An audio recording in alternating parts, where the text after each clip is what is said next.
Welcome back to English 211, Forms of Literature, Prose Fiction. We are now in study session 3 with the title Classification of Prose Fiction. Introduction. Prose fiction can be classified into 4 major types according to the length of discourse. These are flash fiction, short story, novella, and novel. While flash fiction is the shortest form of prose fiction, the novel is the longest.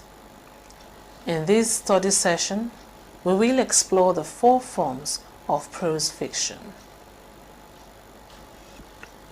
At the end of this study session, you should be able to discuss the forms of flash fiction, highlight the basic features of short story, discuss the term novella, and differentiate short story from novella.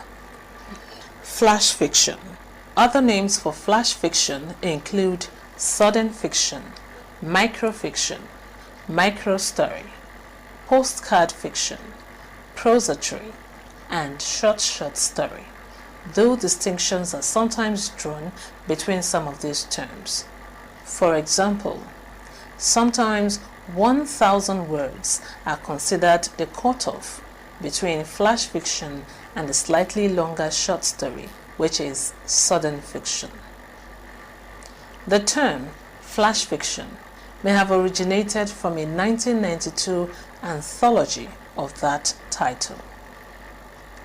As the editors say in their introduction, the definition of a flash fiction is a story that will fit on 2 facing pages of a typical digest-sized literary magazine.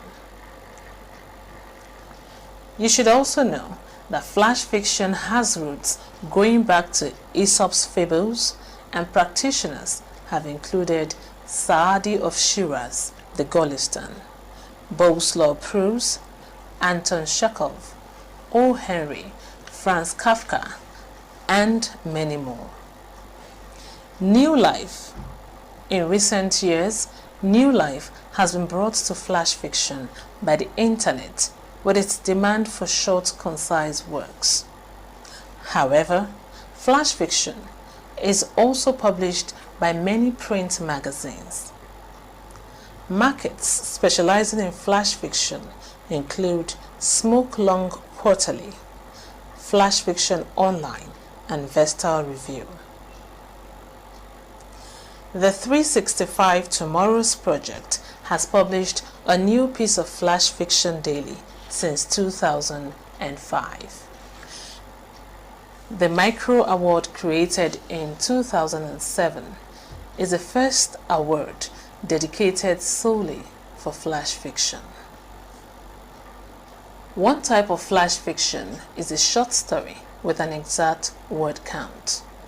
We have examples such as 55 Fiction, The Drabble, and The 69er.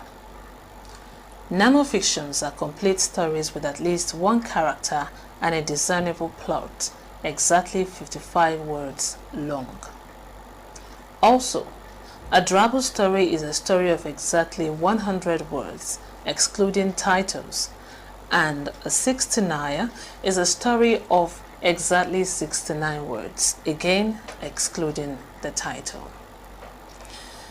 The 69er was a regular feature of the Canadian literary magazine, NFG, which featured a section of such stories in each issue. Bruce Holland Rogers, short story writer, has written 369 stories which consist of an overall title, then 3 thematically related 69ers, each with its own title. Writer Mark Bodman has written a novel in flashes. Author Katie Faris has also written a short sequence known as Boys Girls, in which individual shorts also form a larger narrative. Aesop's fables can retrospectively be regarded as an early example of flash fiction. Short story. A short story is a work of prose fiction, and most of the terms for analyzing the component parts, the types, and the various narrative techniques of the novel are applicable to the short story as well. It differs from the anecdote, the simple and unelaborated narration of a single incident, in that it organizes the action, thought, and interactions of its characters into the artful pattern of a plot, which has a beginning and develops through a middle to sort of denouement at the end. As in the case of a novel, the plot form may be comic, tragic, romantic, or satiric. The story is presented to us from one of the many available points of view, and it may be written in the mode of fantasy, realism, or naturalism. Madden 2008 describes the short story as a fictional work depicting one character's inner conflict or conflict with others, usually having one thematic focus.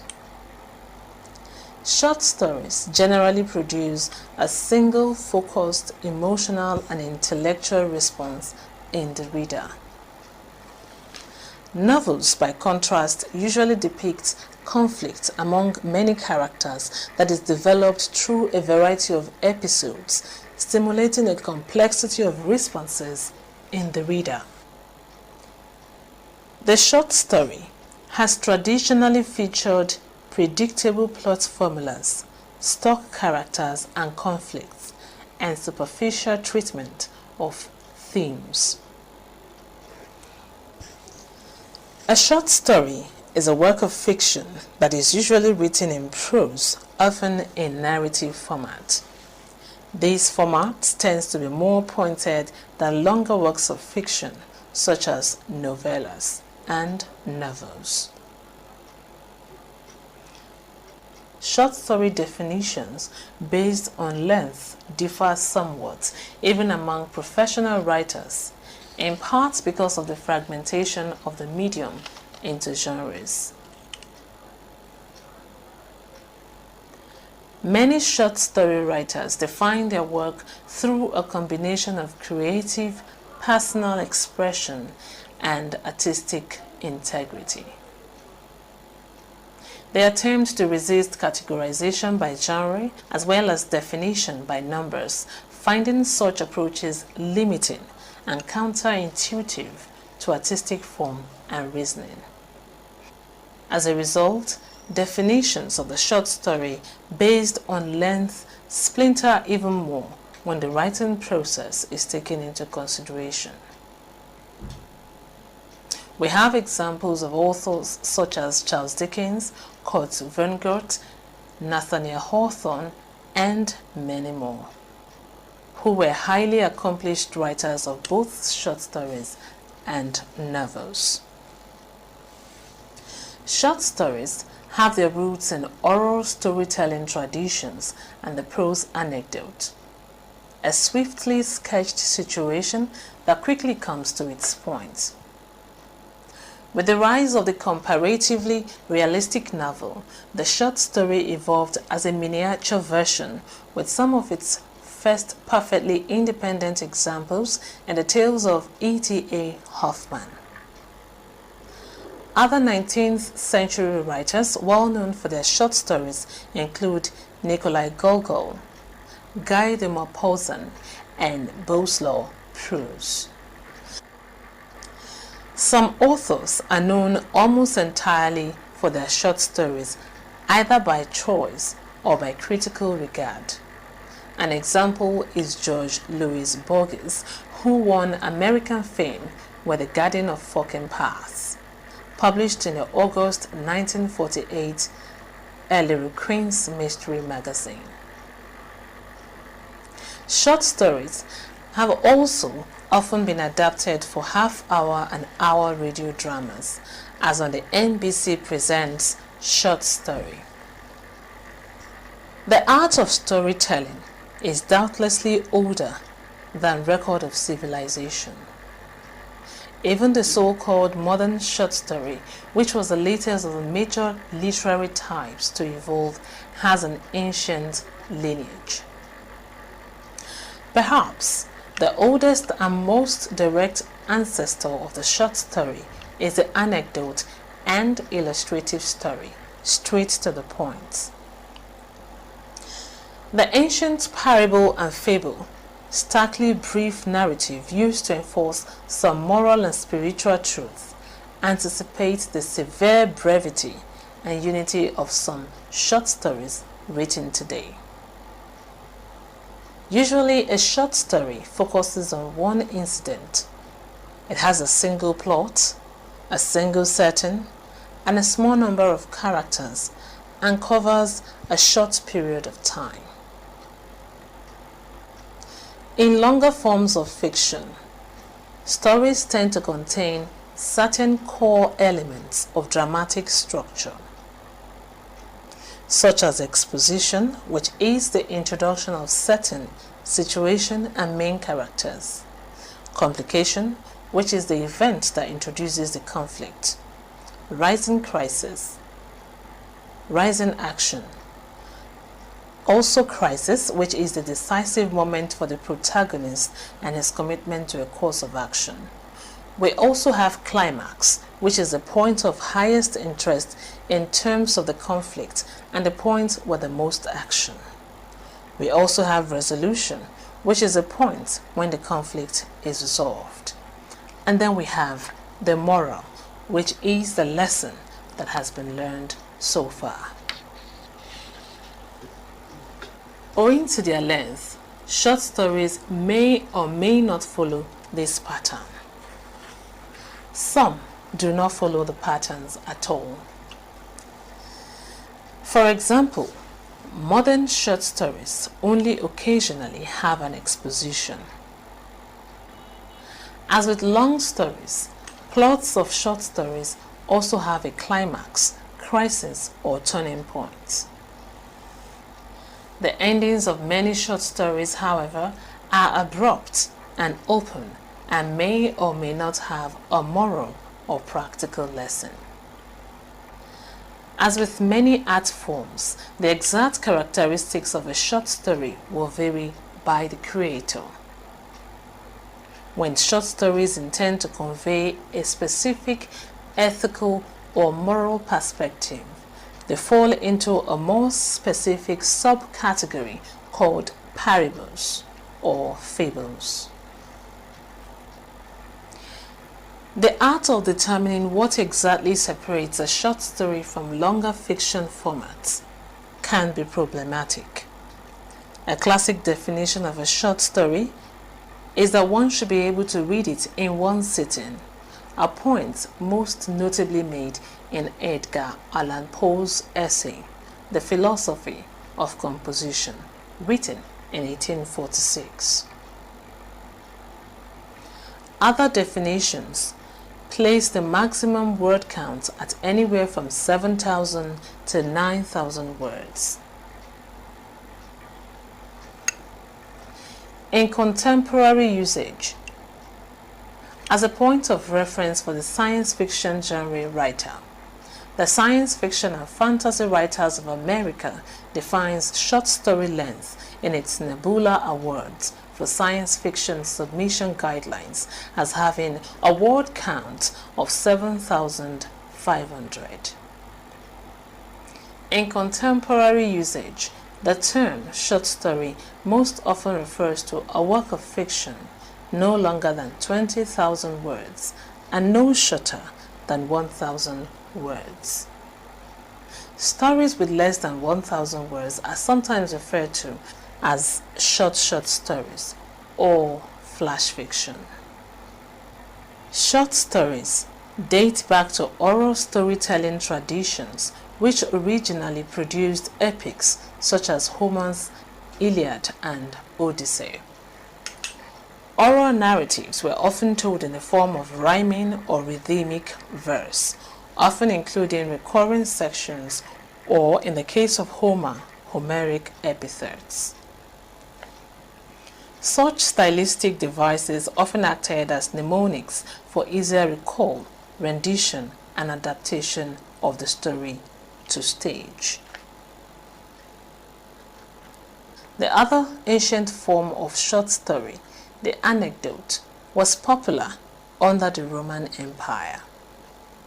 Anecdotes functioned as a sort of parable, a brief realistic narrative that embodies a point. According to history, many surviving Roman anecdotes were collected in the 13th or 14th century as the Gesta Romanorum. Anecdotes remained popular in Europe well into the 18th century when the fictional anecdotal letters of Sir Roger de Coverley were published.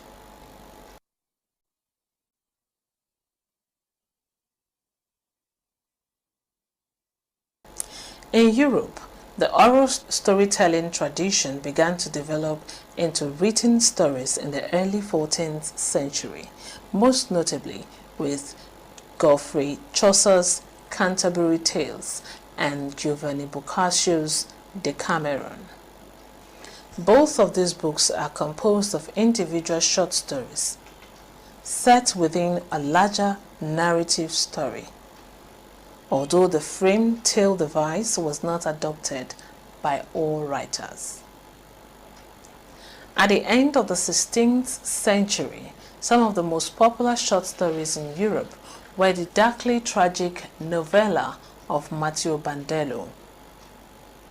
You should note that short story is not less than 1,000 words and is not more than 20,000 words, while flash fiction is not more than 1,000 words. Now let's talk about novella. A novella, also called a short novel or novelette, is a written fictional prose narrative, usually longer than a short story but shorter than a novel. The English word novella is derived from the Italian word novella, feminine of novello, which means new. The science fiction and fantasy writers of American Nebula Awards for science fiction defined a novella as having a word count between 17,500 and 40,000. Other definitions start as low as 10,000 words and run as high as 70,000 words. The novella is a common literary genre in several European languages. Famous English language novellas include John Steinbeck's of Mice and Men, George Orwell's Animal Farm, Anthony Burgess's A Clockwork Orange, Herman Melville's Billy Budd, and so many more.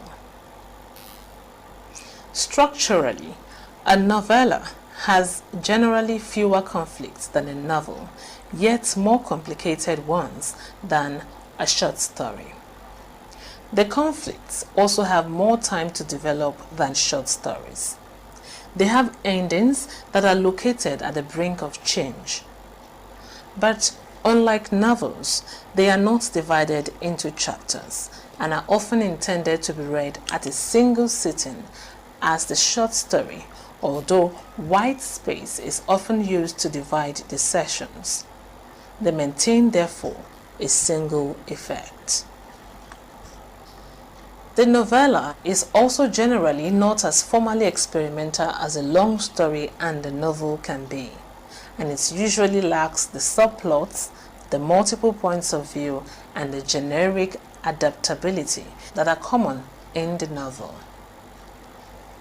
It is most often concerned with personal and emotional development rather than with a larger social sphere.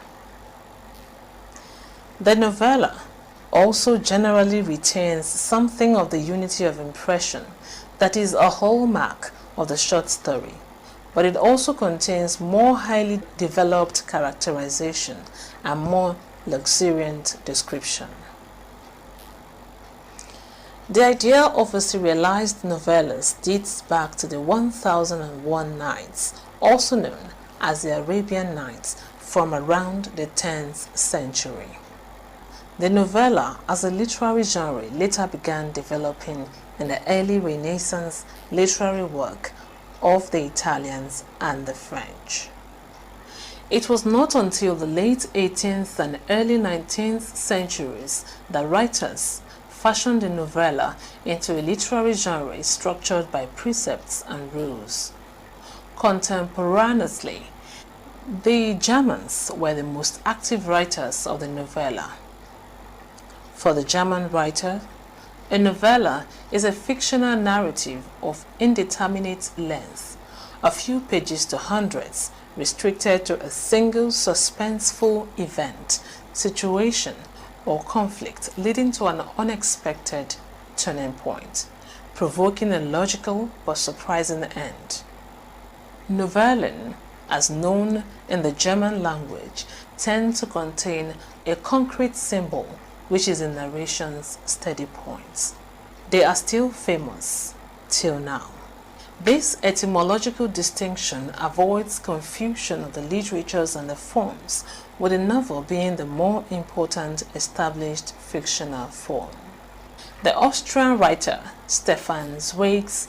So far, we have come to learn that the novella is a fictional prose work that is longer than a short story, but shorter than a novel.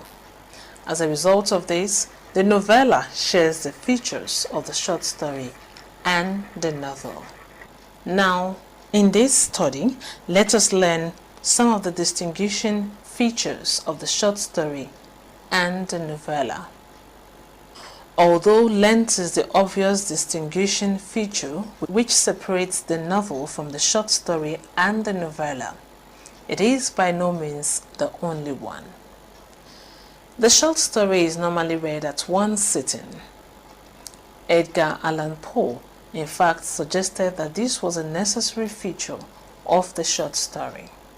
This makes the reading of a short story less reflective and more concentrated and experienced. We rarely stop several times for prolonged thought in the middle of reading a short story. The short story typically limits itself to a brief span of time rather than showing its characters developing and maturing, will show them at some revealing moment of crisis, whether internal or external.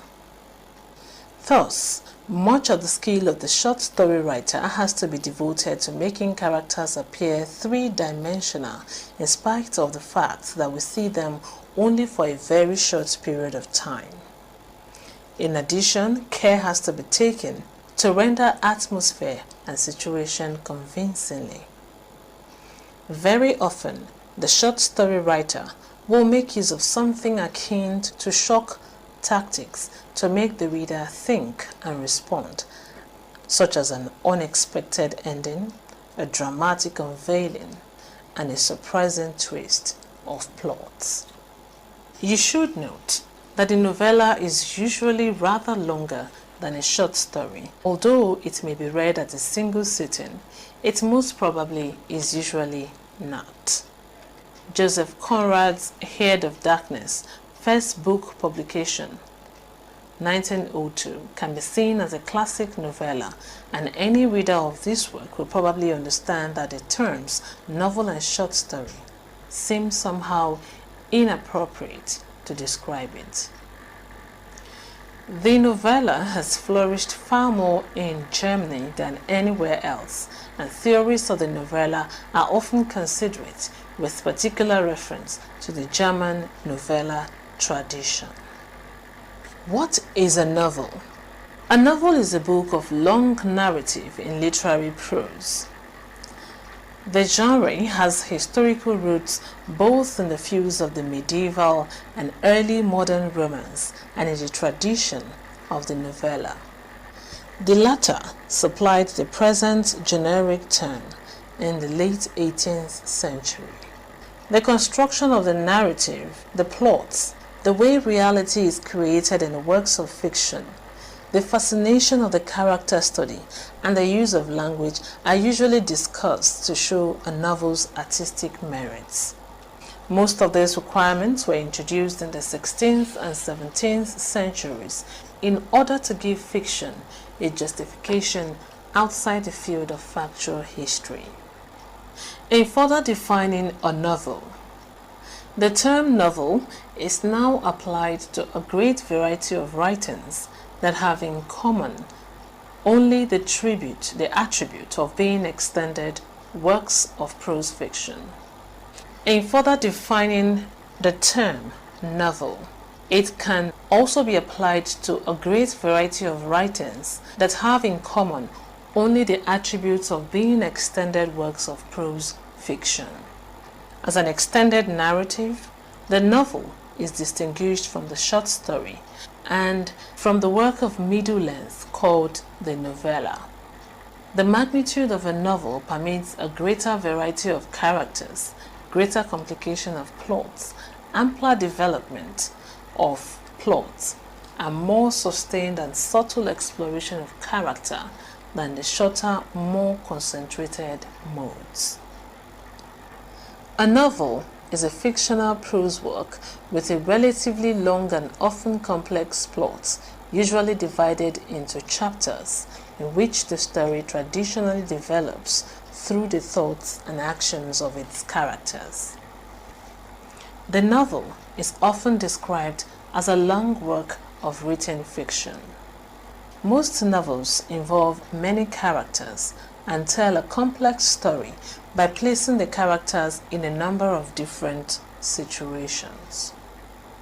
According to William and Holman, 1996, the term novel is used in its broadest sense to designate any extended fictional narrative, almost always in prose. Because novels are long, generally 200 pages or more with 20,000 words or more, novelists can tell more richly detailed tales than can authors of briefer literary forms such as a short story. Many readers consider the novel the most flexible type of literature and thus the one with the most possibilities. You might also be one of these people. The word novel came into use during the 14th to 17th century when one Italian writer applied the term novella to the short prose narratives in his second Decameron. Therefore, when his tales were translated, the term novel passed into the English language. The word novella is now used in English to refer to short novels.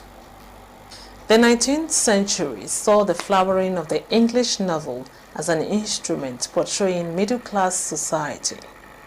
Jane Austen produced novels of manners, and Scott created the historical novel and carried it to a high point in the first quarter of the century. Writers have pushed traditional literary boundaries so that the characteristics of many types of literature overlap, but looking at certain differences between novels and other literary forms can give readers a basic guide to the novel's distinctive traits. Like the short story, the novel tells a story, but unlike the short story, it presents more than an episode. In the process of writing a novel, the writer has the freedom to develop plots, characters, and theme slowly. The novelist can also surround the main plot with subplots that flesh out the tale.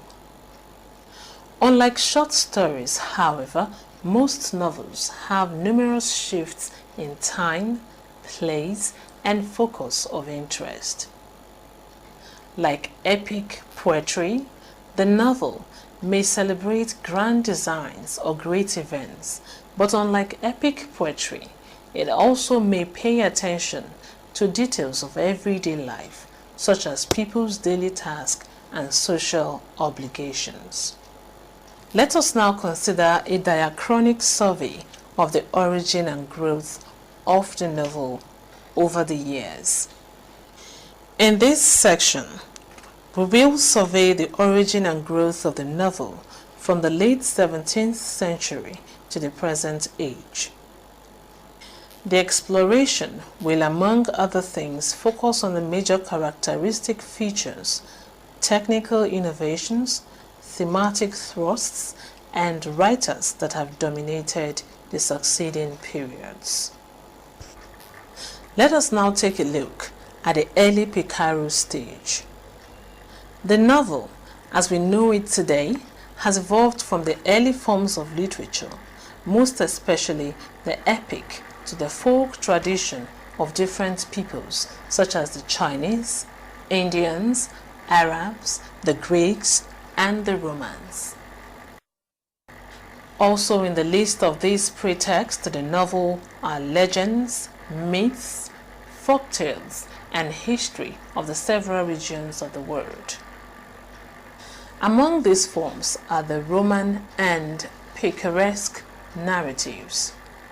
In the 14th century, collections of Roman, some serious, some scandalous, were greatly in vogue. The best known of these collections, according to Walter Allen in the English novel of 1954, is Boccaccio's Decameron.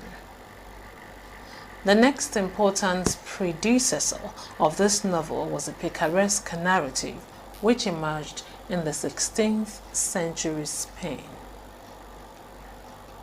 David Crystal, 1981, in his The Cambridge Encyclopedia, however, sees the most popular instance of picaresque narrative as Gil Blas. This was written by the Frenchman Eugène Lesage.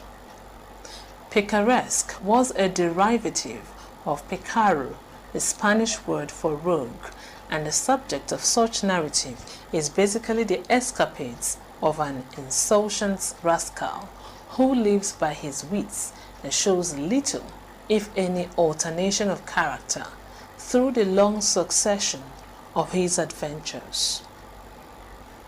From the foregoing preview, one can vehemently assert that the early novel was a celebration and idealization of adventures and man's relationship with God. Although the form of early novels is clumsy, it is carried by the raciness and the absolute fidelity of the dialogue, so that the impression Mr. Badman makes on high godly neighbors could hardly come through more strongly. Surprisingly, by the late 17th century and especially the early 18th century, something radical happened to the novel. The writers at this time, such as Daniel Defoe, Samuel Richardson, Henry Fielding, Tobias Smollett, Lawrence Stern, and many more, jettisoned writing the text that celebrated aristocracy. The emphasis was shifted to the masses. The concentration was then on the ordinary folk, the common man, the plebeians, who hold no office. In fact, the emphasis was shifted from the subjects of honor, high-class valor, and greatness to the low-life people. The sudden change of focus was not fortuitous, rather it was a result of many factors. Literature, like most art forms, has always been seen as performing a dialectic or entertainment role in the society. Thus, the focus was changed to suit the new variety of audience. The novel was then designed to suit the audience who needed fun and entertainment. So far, what has been the effects of Industrial Revolution? The great geographical discovery and the Industrial Revolution, as well as the activities associated with them, had a telling effect on European society.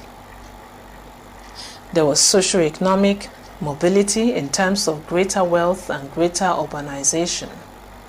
This consequently encouraged a new life and a greater taste for entertainment in a wider variety. Also, wealth ceased to be concentrated in the hands of the nobility, that is, the aristocrats. On the contrary, a new middle class emerged.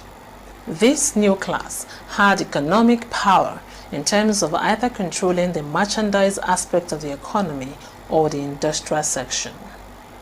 Thus, the nobles or aristocrats were no more economically powerful and the society became democratic.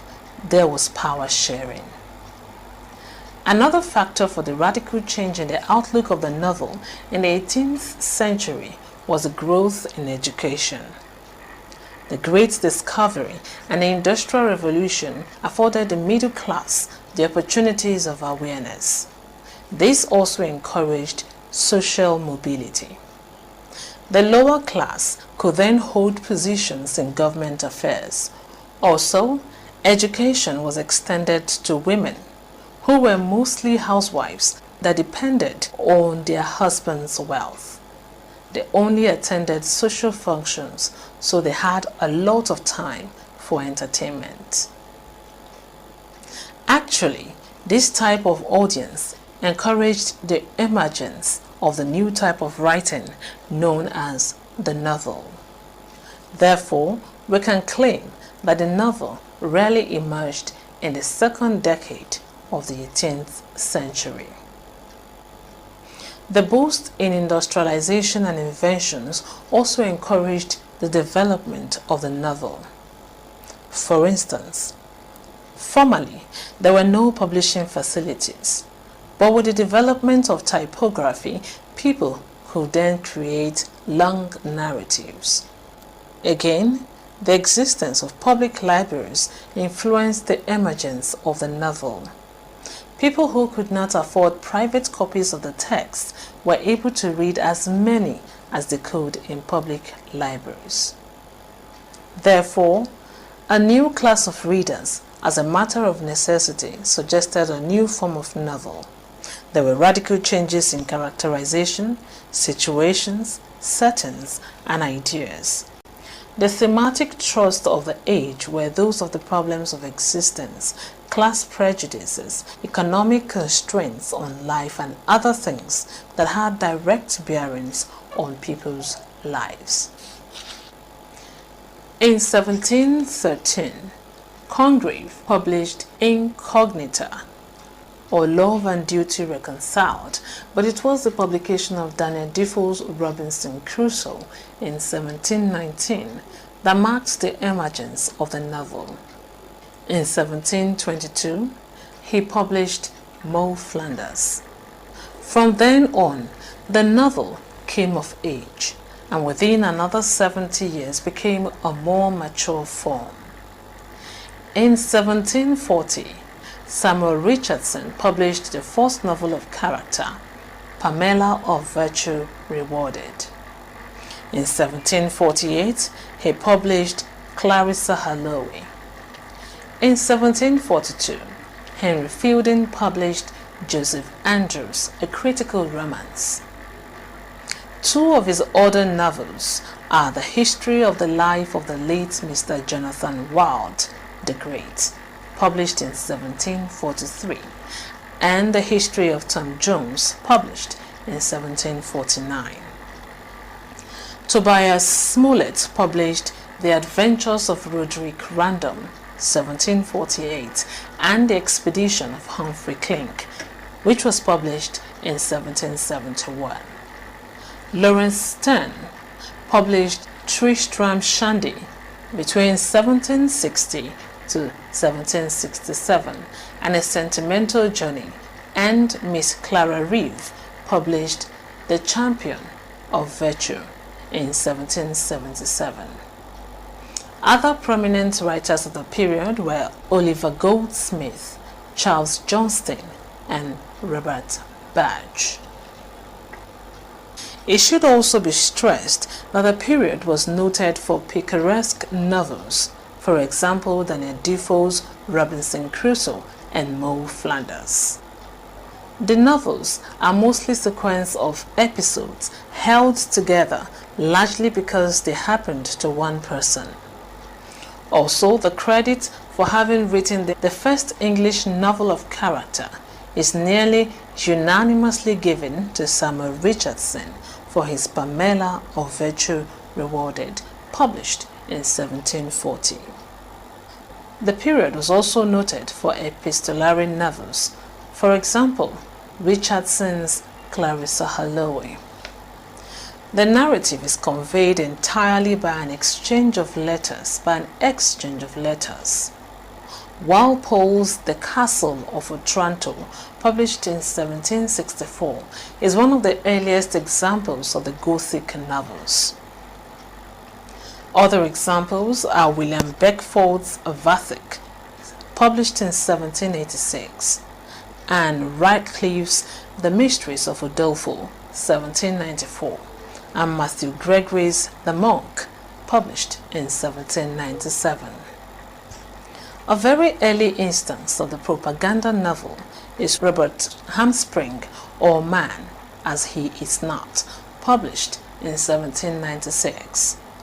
Also, William Godwin's Caleb is one of the earliest forms of the novels of pursuit. Let us now talk about the dominant themes and traditions in the evolution of the novel. During the Victorian period, the novel centered on current social, economic, and intellectual problems. For example, the Industrial Revolution and its effects on the economic and social structure, rapid urbanization, and deterioration of rural England, massive poverty, growing class tensions, and pressures toward political and social reform, and the impact on philosophy and religious fundamentation of the theory of evolution. Thus, the period was that of conventions. There was conformity to those conventions. Charles Dickens' Oliver Twist, 1838. Scott's Rob Roy, 1817. Thackeray's Vanity Fair and Austen's Waverley are best examples of Victorian novels. Also, the Victorian period was noted for the establishment of the historical novel. For instance, Scott's Ivanhoe, published in 1819. It was also an age of the detective story. For instance, Wilkie Collins' Amerville, published in 1866. And the epic novel flourished in this period. For instance, Tolstoy's War and Peace, published between 1865 and 1872, and Anna Karenina, published in 1876. The 19th century also witnessed a literary movement referred to as realism. This began with Balzac in France, George Eliot in England, and William Dean Howells in America. Realistic fiction is often opposed to romantic fiction. The romance is said to present life as we would have it. The realist is deliberately selective in his material and prefers the average, the commonplace, and the everyday over the rarer aspect of the contemporary scene. The 20th century modern age novel reflects the rapid changes in the human nature. These changes are due to the influence of urbanization, greater wealth, education, social mobility, new form of entertainment, technological development, and the far-reaching liberations for the individuality.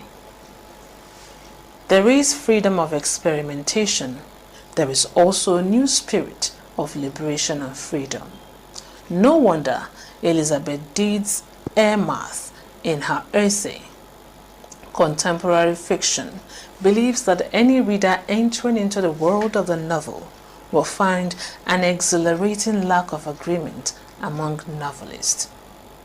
Therefore, the idea of well-plotted novel is being interrogated.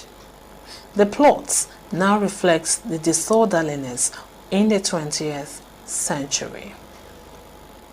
Fourth, the period witnessed a lot of writers revolting against traditional literary norms. For instance, Joyce and Eliot experimented with new forms and a new style that would render contemporary disorder, often contrasting it within a literary work to a lost order that was based on the religion and myths of the cultural past. A prominent feature of modernism is the phenomenon of avant-garde, a military metaphor. Advance-garde, that is, a small self-conscious group and authors who undertake to make it new.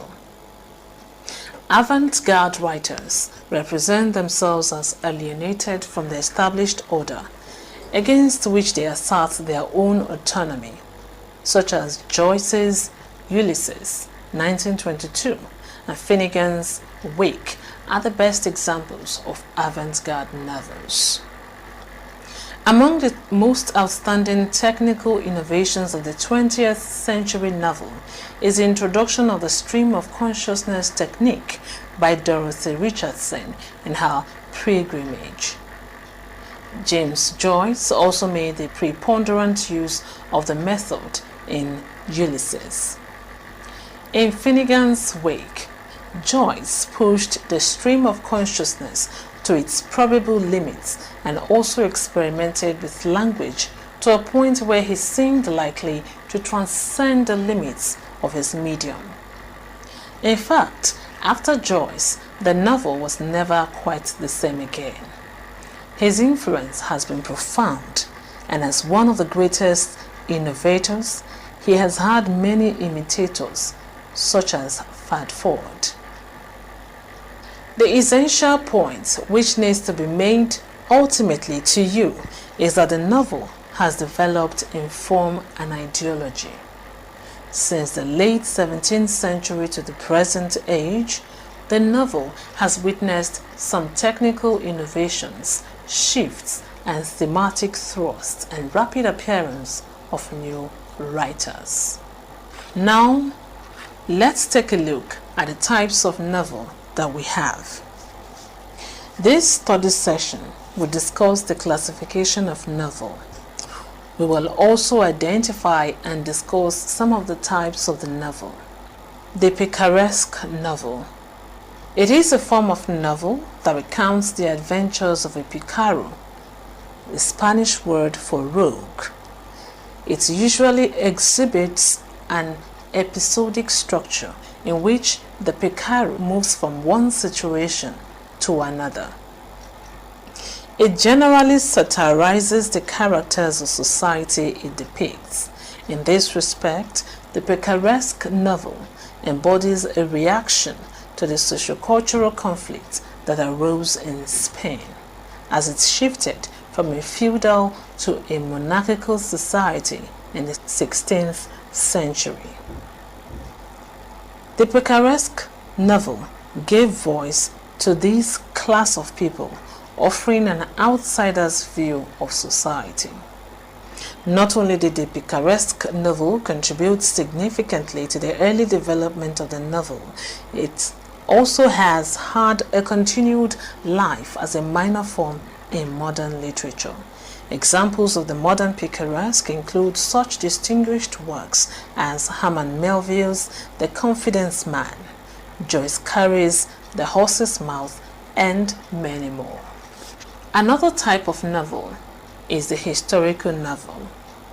This is a type of fiction in which a significant historical event or era serves as a backdrop to a story that may include fictional or historical characters, or a mix of both.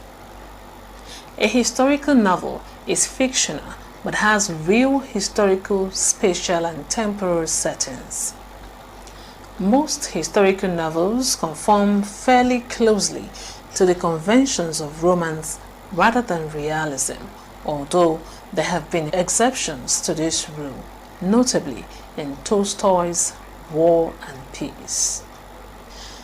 The father of the historical novel is Sir Walter Scott, whose novels focus on Scottish history.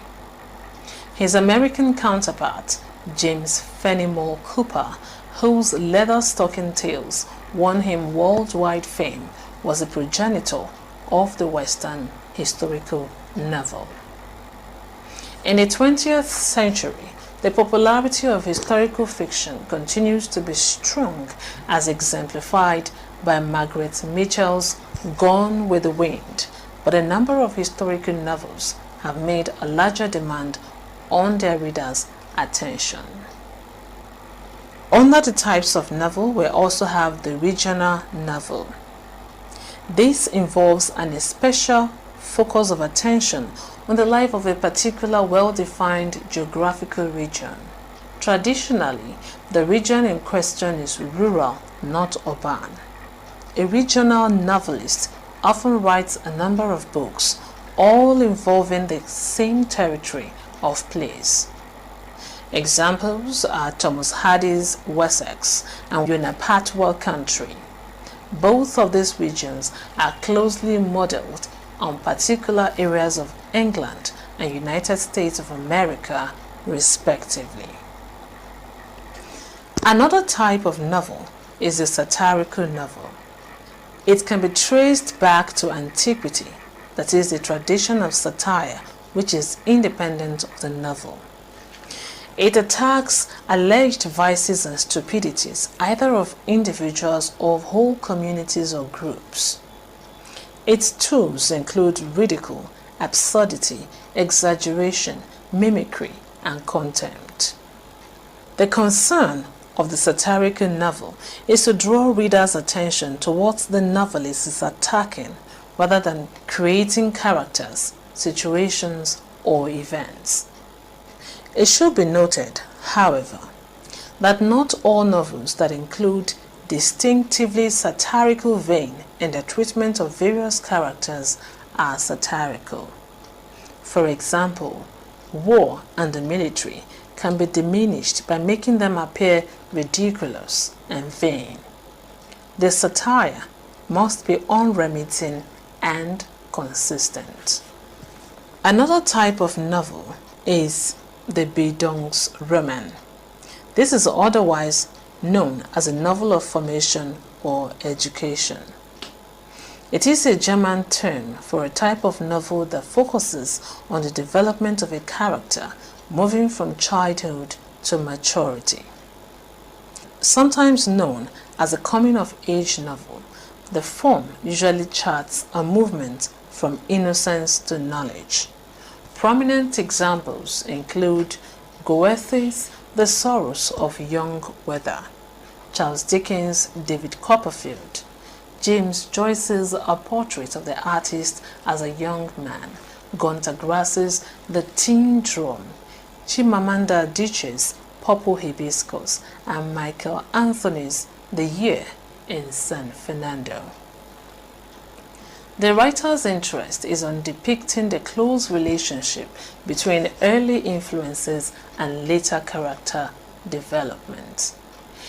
Its emergence can be traced to the late 18th and 19th centuries' interest in the young, the popular theme of the child is the father to the man. Another type of novel is the roman à clef, which is also known as a novel with a key. This is a French term for a novel in which actual, sometimes well-known people or institutions are presented with fictional names.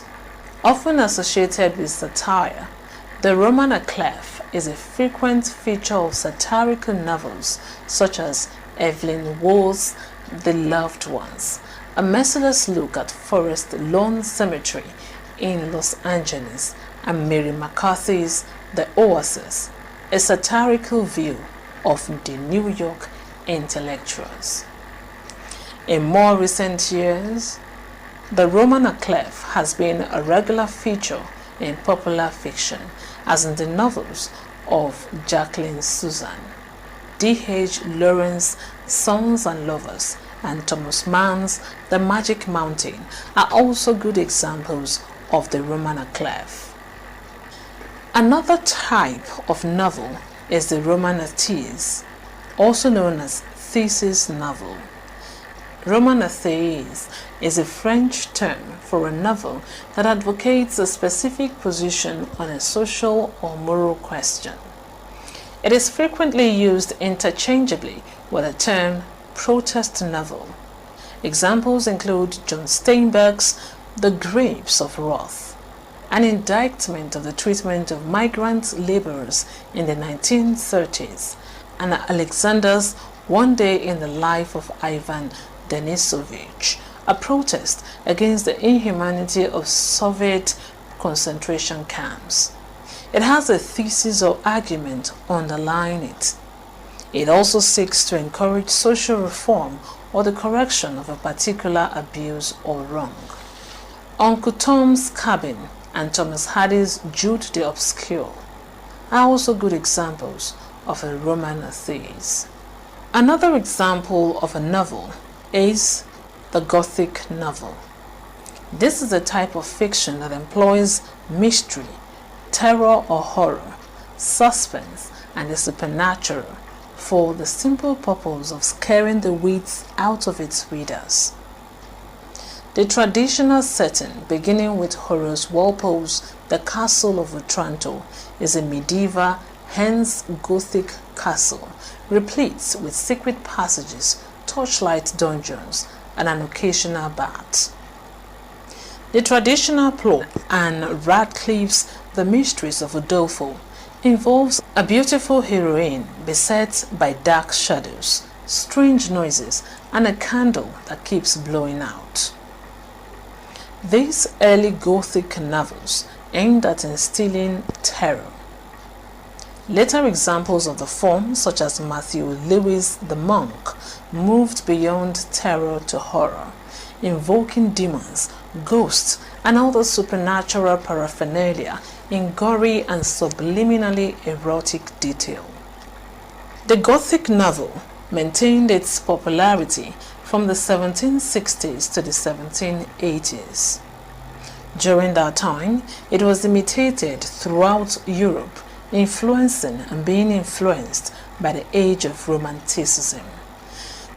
Satirized by Jane Austen in Northanger Abbey, the form eventually fell out of favor, only to resurface in the 20th century as a horror fiction or horror film.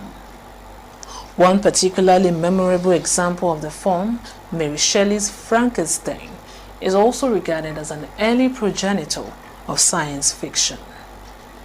The fundamental features of Gothic fiction include the following: predilection of the wild, the uncanny, the horrific, also the stock characters, and finally, situations and settings that still survive in the modern horror film, including gloomy medieval settings, ancient castles with secret rooms and passages ruled over by a sinister nobleman tortured by a guilty secret, and a strongly supernatural element. Another type of novel is a roman fleuve. This is a series of sequence of novels which can be read and appreciated individually, but which deals with recurring characters or common events and forms a sequence or complement one another. Examples include Balzac's La Comédie Humaine, Thomas Mann's tetralogy, Joseph and His Brothers.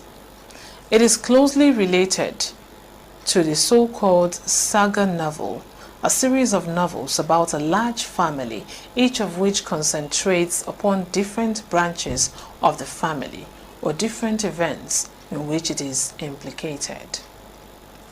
Another type of novel is roman feuilleton, a novel that is published in installments in abridged form by a daily newspaper. It was common in the 19th century. In English newspapers, the term feuilleton instead came to refer to an installment of a serial story printed in one part of a newspaper. The genre of the feuilleton, in its French sense, was eventually included in English newspapers, but was not referred to as feuilleton. Another type of novel is a science fiction. This is a type of fiction based on future possibilities derived from scientific discoveries. Chief among these have been the interstellar travel, closely followed by stories dealing with the aftermath of nuclear war and environmental disasters, altered states of consciousness, extraterrestrial visitors to Earth, and artificial intelligence. These and many other scenarios have contributed to the international popularity of the genre, both in its printed form and as dramatized on film and television. The acknowledged forerunner of the science fiction, as it is commonly known, is Mary Shelley's Frankenstein, in which a man-made monster suggests the possibility of scientific discovery going too far, taking a godlike power that leads to disaster. The motive has always played a prominent role in science fiction. Another important precursor of the genre was Jules Verne, whose Voyage to the Center of the Earth and Around the World in 80 Days introduced the theme of exploration through scientific technology. But the true father of science fiction was H.G. Wells, a trained scientist and an accomplished realistic novelist. Wells combined these skills in The Time Machine with its depiction of travel through time. The War of the Worlds, the prototype of alien invasion fiction. The First Men on the Moon, a prophecy fulfilled some 60 years later. Wells referred to these fictions as scientific romances. The term science fiction was popularized in America by Hugo Gernsback, the editor of Amazing Stories, the first magazine devoted to science fiction. From its humble origins as a form of pulp fiction in the 1920s, the genre gained increasing prestige with the contributions of writers such as Aldous Huxley, Brave New World, and C.S. Lewis, Out of the Silent Planet. Following World War II and the development of nuclear weapons, science fiction as a type of novel began to sound less like fantasy and more like realism, a fact that contributed to its great popularity. The Russian and American space programs, along with the appearance of a number of gifted and skilled writers, only intensified their appeal. Among these writers were Arthur Clarke, Childhood's End, Ray Bradbury, Fahrenheit 451, Robert Heinlein, Starship Troopers, Frank Herbert, Dune, Ursula Le Guin, The Left Hand of Darkness, and Kurt Vonnegut's Slaughterhouse-Five.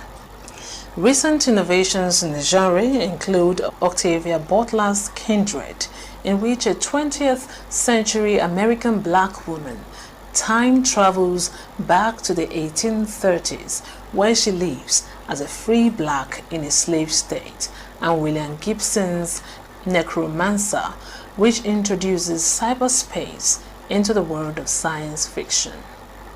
Among the features of science fiction are the following: settings involving interplanetary travel, advanced technology, typically set in the future, and settings and events that are often conceivable but not actual. Another type of novel is the epistolary novel. An epistolary novel is a novel written as a series of documents. The usual form is letters, although diary entries newspaper clippings, and other documents are sometimes used. Recently, electronic documents such as recordings on radio, blogs, and emails have also come into use. The word epistolary is derived through Latin from the Greek word epistole, meaning a letter. The epistolary form can add greater realism to a story because it mimics the workings of real life. It is thus able to demonstrate different points of view without recourse to the device of an omniscient narrator. Examples include Alice Walker's The Color Purple, Miriam Abba's So Long a Letter, John Barth's Letters, and Richardson's Clarissa Holloway. Another type of novel is the nouveau roman, also known as the new novel. This is a term referring to a post-World War II French literary movement designed to question the assumptions underpinning traditional realism. Adherents of the new novel argue the view that a novel should be lifelike and that its plot should unfold in a linear sequential fashion. The emphasis in the new novel is on technical experimentation, self-consciousness, and a profound suspicion that human experience is finally unknowable. This refusal to make any authorial claims of the knowledge forces the reader to participate in the creation of the text meaning by filling the blanks of the story. In this respect, the new novel anticipated those developments in contemporary literature and criticism associated with postmodernism. Among the practitioners of the new novel, the best known are Alain Robbe-Grillet with the book Jealousy, Nathaniel Sarraute with the book The Age of Suspicion, and Robert Pingert, Le Liberia, and Robert Pingert, Le Libera. Another type of novel is a metafiction. This is fiction that calls attention to its own fictionality. The classic example is Laurence Sterne's Tristram Shandy, in which the narrator berates his reader at one point for failing to pick up on a clue that he had planted in a previous chapter.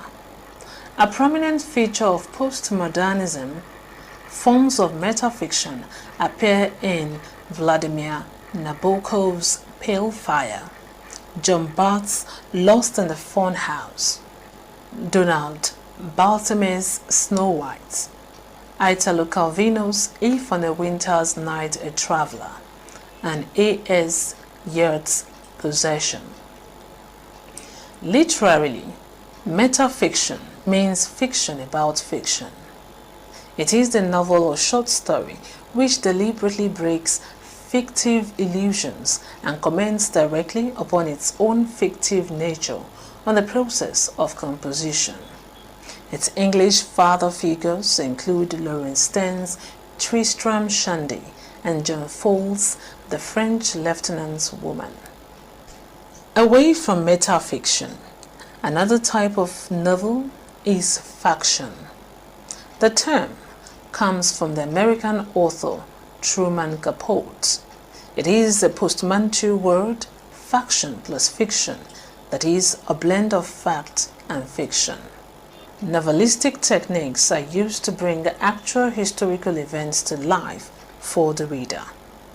Faction is a work that is on the borderline between fact and fiction. It is concerned primarily with a real event or person, but using imagined detail to increase readability and verisimilitude. Another type of novel is a novel of character. The emphasis in the novel of character is much on character development. Also, the focus is on representation, not on exciting episodes or unity of plot or structure. Samuel Richardson's Pamela is a good example. Another type of novel is a novel of manners. This is a type of novel in which the social conventions of a given society, its speech, habits and values play significant roles. The main focus of the form is summarized in the title of Anthony Trollope's novel of manners, The Way We Live Now. As a novelist of manners, Trollope followed in the tradition of Jane Austen, Honoré de Balzac, and William Makepeace Thackeray. The American version of the form is best exemplified in the novels of Henry James and Edith Wharton. The relatively stable societies depicted in their novels, however, seem to be a thing of the past, with the result that the novel of manners appears to have been neglected in the favor of questions of morality or even metaphysical problems. According to Tom Wolfe, the task of depicting the way we live now has fallen to the new journalism and to the novels growing out of that development, such as Wolfe's The Bonfire of the Vanities and A Man in Full. In the new American novel of manners, Jerome Klinkowitz has argued that the form has been revived with an emphasis on the semiotics of contemporary life in the novels of Dan Wakefield, Going All the Way, Richard Yates, Disturbing the Peace, and Thomas McGowan, Nobody's Angel. Another type of novel is a novel of incident. The novel of incident centers on episodic actions occurring in unrelated episodes. Incidents are foregrounded while plots and characters remain subordinated. It has loose episodic and inorganic plot structure. Emphasis is placed on thrilling incidents.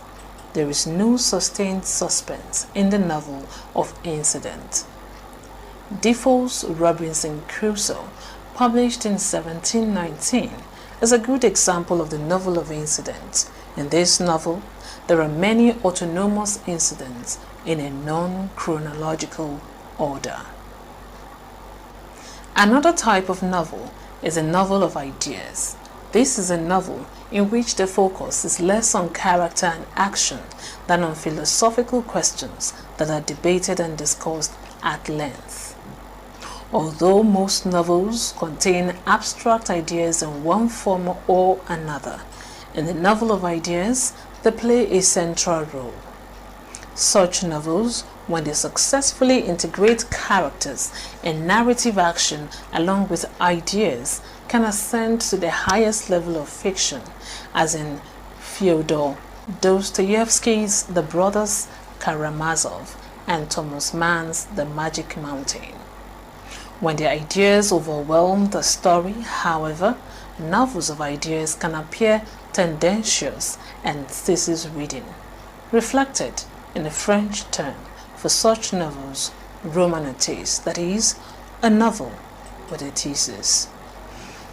Away from the novel of ideas, another type of novel is a novel of sensibility, also known as a sentimental novel. The novel of sensibility relies on the reactions of characters to actions and events in a highly sentimental way. The emotional response goes beyond the limit of reason. Its originators are Samuel Richardson's Pamela, published in 1740, and Virtue Rewarded, also the same year. Other examples include Henry Marquez's Man of Feeling and Laurence Sterne, Tristram Shandy. Another type of novel is the detective fiction. This is a type of fiction in which a crime or series of crimes is solved by a detective, either an amateur or a professional, and if the latter, either a policeman or a private eye, that is, a private investigator. The basic formula upon which an infinite number of variations may be spun consists of a murder or sudden disappearance that leads to additional murders, a cluster of baffling clues that invites the reader to match wits with the detective, a number of plausible suspects, A detective who employs rigorous logic and creative intuition in solving the crime, such as a sidekick, a spouse, a servant, or in the case of the private eye, secretary to provide comic relief. The earliest example of the detective fiction is thought to be Edgar Allan Poe's Murders in the Rue Morgue. The most celebrated of all fictional detectives is undoubtedly A. Conan Doyle's Sherlock Holmes, who made his first appearance in 1887 in A Study in Scarlet. Notable among the immediate descendants of Sherlock Holmes is G.K. Chesterton's Father Brown, The Innocence of Father Brown, who added a theological dimension to the form. In the 20th century, the detective story took two distinctive paths. The American form features the private eye figure pioneered by Dashiell Hammett and Raymond Chandler. Hammett's Sam Spade, The Maltese Falcon, and Chandler's Philip Marlowe, The Big Sleep, established a distinctively American hero, the hard-boiled private detective, a cool, skeptical, bordering and cynical veteran of life who holds fast to a private code of honor despite the temptations of money and love. Since World War II, the major development in detective fiction has been the shift to the police precinct. In response to the demand for more realism, authors have explored the world of the working police officer in a format known as the police procedural. In the main, the detective novel is one in which a crime, usually but not necessarily a murder, is solved by a detective. The detective assembles and interprets the logical, palpable evidence that is known as clues. Initially, the solution is concealed from the reader, but finally it is revealed through successful investigations of the detective. Usually, the identity of the perpetrator is unknown. Another type of novel is a mystery fiction.